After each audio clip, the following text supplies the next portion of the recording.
Omoyami, you know that we have agreed that you and I have the right to acquire or own a landed property anywhere within Nigeria, even in Borno State. But what now happens if you go to Osun State, Ilesha precisely, and you decide to buy a landed property there, and Kabiyesi Owa Obokun now decides that he wants to forcefully or compulsorily take over your land? What happens in such instance? I am aware of the saying that Kabiyesi lo ba lórí ohun gbogbo, but I'm sorry to inform you that Kabiyesi cannot compulsorily take over my own landed property. Why?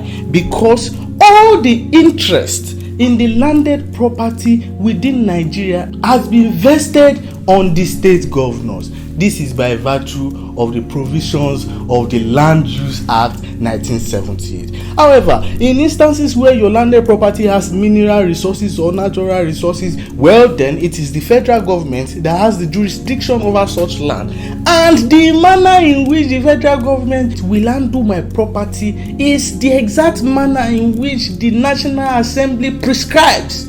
Now, me, I have not seen it anywhere where we say that it is the Kabiyesi that now has power over one land in one place and then you can compulsorily take it. No, it does not happen. By virtue of Section 44 of the 1999 Constitution, nobody has the right to compulsorily or forcefully take over your landed property. Only in instances prescribed by the law, and in such instances, there must be a prompt payment of compensation. Omoyami, you know that when we have these laws, there are always exceptions, and I'll try and touch on some of the exceptions. Go and read the remaining yourself. It's in Section 44 of your Constitution. While we are certain that Kabiyesi cannot come and take over your land compulsorily or forcefully, you also have to bear in mind that the provision of this Section 44 does not in any way invalidate any law that is imposing taxes, rates, or levies on your landed property.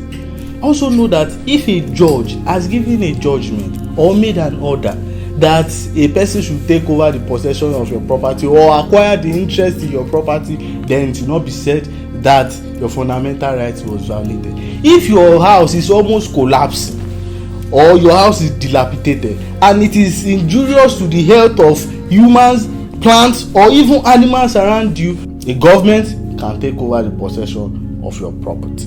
You also have to bear in mind that in instances where we have a person who is administering the property of somebody who has been adjudged bankrupt, or somebody who is of unsound mind, or a deceased person, such person will not be said to be violating your fundamental right. Omoyami is quite plenty. Go and read up Sections 44 of the 1999 Constitution. But if you find yourself in a situation where your fundamental right, in this instance, is being violated or is likely to be violated, contact your lawyer so that you can be accordingly advised and you can seek redress. Peace.